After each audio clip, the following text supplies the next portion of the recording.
guys, finally he sleeps here. It's that time of year again. The heat is upon us, and a lot of people are taking a look at their air conditioner in their car. Is it blowing cold enough, or is it intermittent?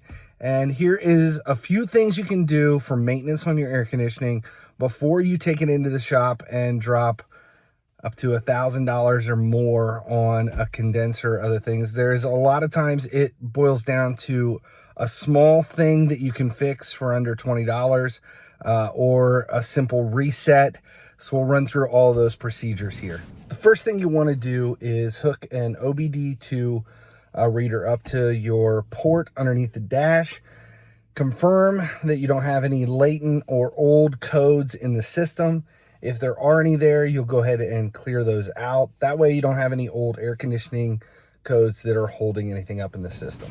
The next step is we do a hard reset at the battery. And you do that by removing the negative cable and then letting the battery sit for 5 to 10 minutes and then reconnecting the negative cable. It'll clear anything out in the system and get rid of any of the other problems you may be having. The next thing you can check are the HVAC relays and the fuse panel underneath the hood. There are usually multiple relays on your car, and they'll have a code number on them. And if they're the same, you can find an alternate relay to swap out with the relay that is set up for your HVAC system. So if you find another, let's say a horn relay, you can swap the two and check and see if that fixes it. Relays are cheap. It's an easy fix.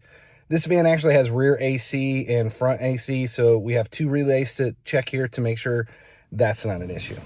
If you have intermittent cool air coming in, another possibility is a clogged or blocked cabin filter. You can check your cabin filter or replace the cabin filter if it's been more than a year since you've done it. For me, it's been a really long time since I've checked it, so that's going to be our next step.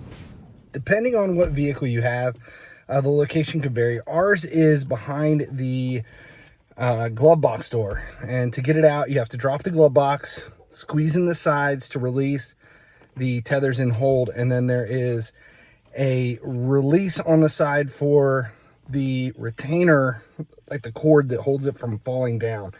And then behind the air conditioner, or behind the glove box, is the door access panel to get to the cabin filter. And if this thing is really dirty or it just needs replaced, that could be a major issue causing you to not have the cold air that you're expecting.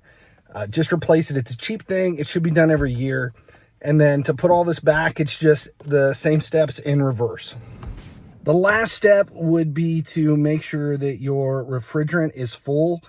You'll need a can of 134A.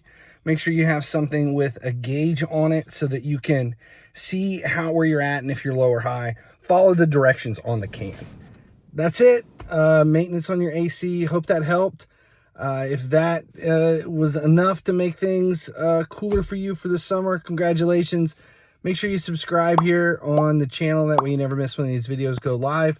I'm Finally He Sleeps. Thanks a lot for hanging out. As long as you guys keep showing up, I'll keep making videos. Finally he sleeps, finally he dreams. In a world of games it seems.